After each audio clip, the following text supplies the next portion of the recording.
Hello, everyone. So today we're going to start working on our op art inspired drawings.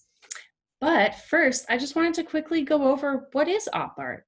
Op art is short for optical art, and it's a style of abstract visual art that uses optical illusions. Typically, they give the viewer the impression of movement, hidden images, flashing and vibrating patterns, or of swelling and warping. So if you look at this painting on the side here, it really looks like it's kind of bent at the top there, like it's going back into space. But really, it's just a flat painting, and the artist has used a series of visual tricks to give the impression that there is some type of movement in the space. Artists started using optical illusions in the early 1900s, but it became a well-known art movement in 1964 when the term op art was coined. And artists really.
Hello, everyone. So we're going to get started. So what you'll need is a piece of paper, and this can be in your sketchbook or you can use a loose leaf piece of paper.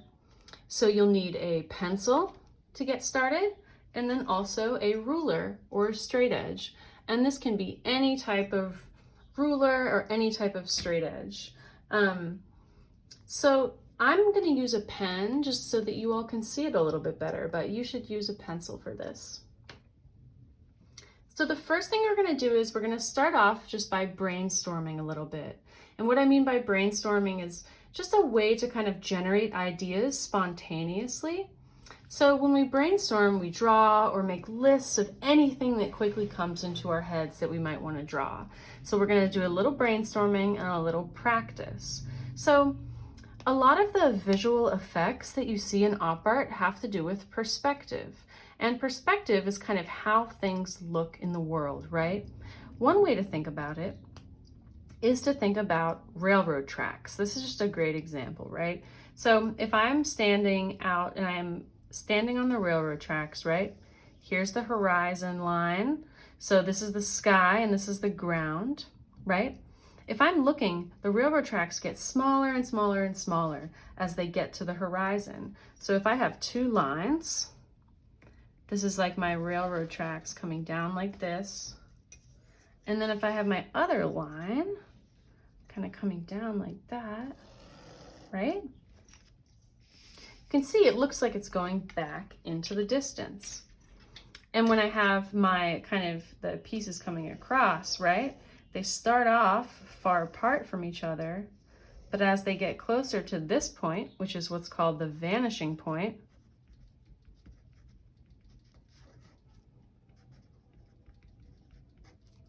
they get closer and closer together.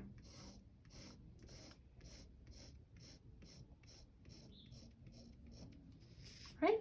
Another way to think about perspective is if you're drawing a circus tent. So think about a nice striped circus tent. And I'm just drawing this really fast here. A nice striped circus tent. On the front of the tent, the bottom part, the stripes are straight because the tent is just the fabric coming down. But the top of the tent, they all go to this point, right? So that gives the illusion that the tent fabric is going this way, right? Again, that's our little vanishing point. And if you're doing an abstract design, you can just have your lines kind of coming out like this, right?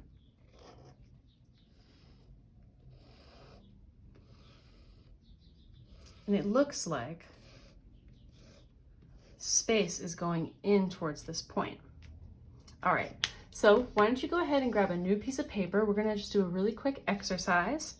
So I'm just gonna use the back of this one. So for this, you will need to tear a piece of paper out of your sketchbook, or if you have a piece of scrap paper, that would be great.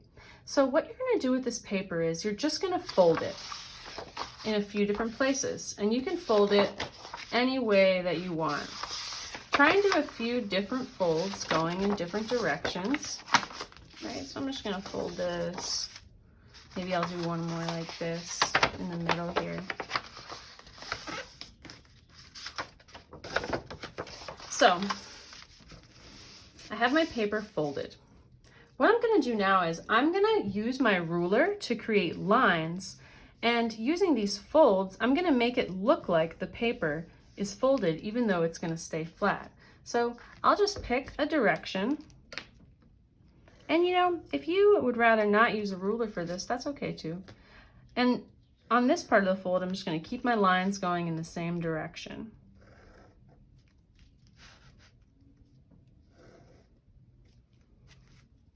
But when I get to this line in the fold, I'm actually gonna take my line and turn it in another direction.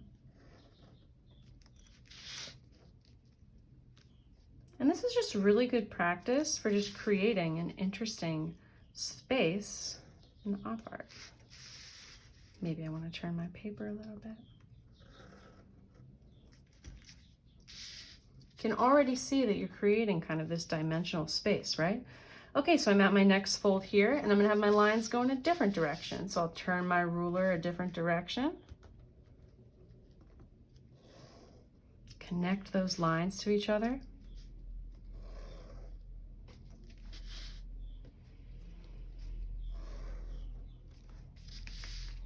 And remember, it's okay if this isn't perfect. This is just a practice test. All right, and then I'll do one more. Maybe I'll make them really slanted on this one. The amount that you slant it, it's going to show kind of like how deep it is, right? If you slant the lines less, it will look less deep.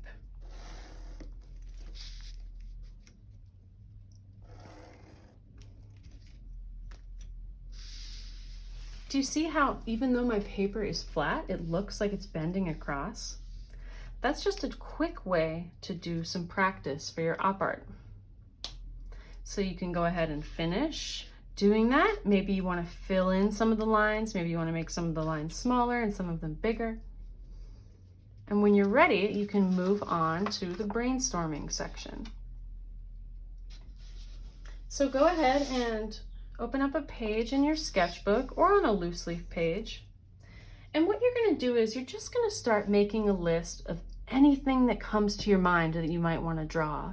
So for this project, it could be representational or it could be completely abstract, right? So this is like an abstract design, right? But as we saw in the slideshow, you can also do op art that's representational. So to get started, after you've done some brainstorming and you know what you want to draw, to get started, what you're going to do is you can use your ruler to make straight lines, and you can also use any round object if you want to make a circle. So for me, for instance, I have this tape, right? So if I wanted to make a circle on my paper, and remember, you all are going to use pencil for this so that you can erase, but I'm using pen so that you can see it a little bit better. If I want to make my circle perfect, all I have to do is find a round object that I can trace and just trace around that object. There's my circle. If I want a smaller circle, maybe I can find something smaller like a cup or anything, right? Maybe I want to use this little jar of paint I have, just whatever's around. Maybe you have things that are different shapes like squares you want to trace. It can be kind of fun to walk around and find things different, different shapes that you want to trace to create these kind of perfect geometric shapes, right? So you might just want to go in and just start playing around and just adding some lines in there. Maybe I know I want to have a straight line. Maybe I know I want this to be my kind of vanishing point right here. And this is just kind of a fun way to start adding things in here.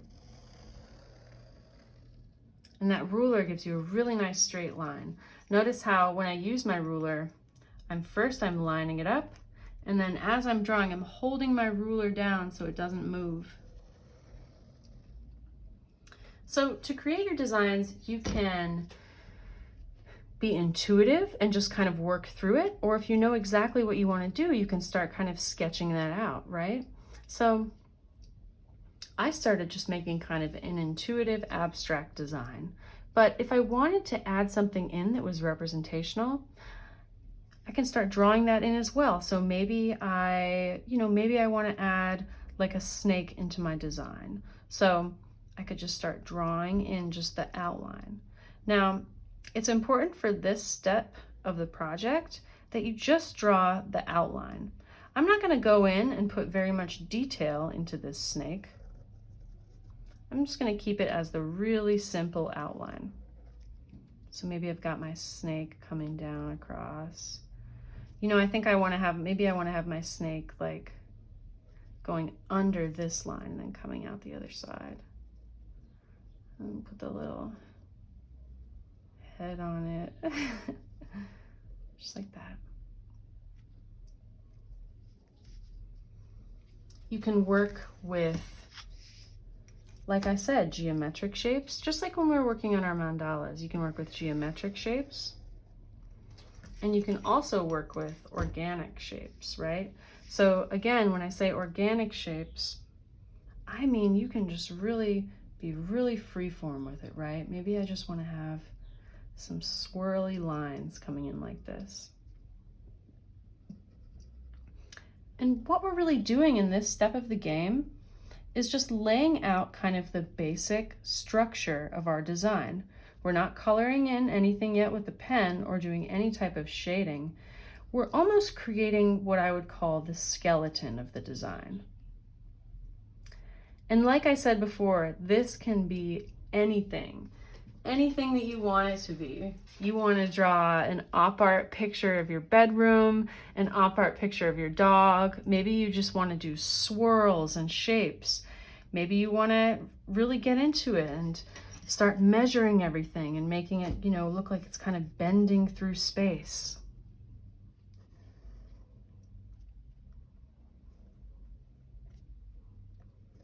And just have fun with it. So again, maybe I want to have some lines that kind of like cut across here.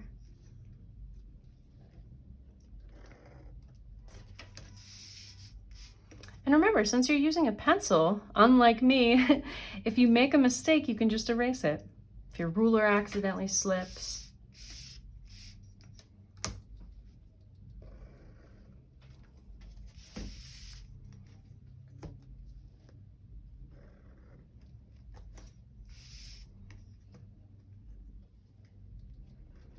And just keep working until you fill it up the page with your very basic kind of design, just the outline, just kind of the skeleton of the drawing. We're not adding in too much detail yet. There'll be time for that later when we want to add in detail.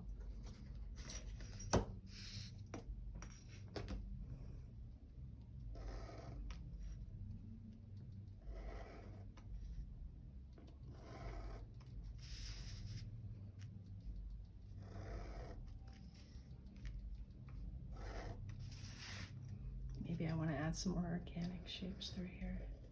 Some kind of undulating lines.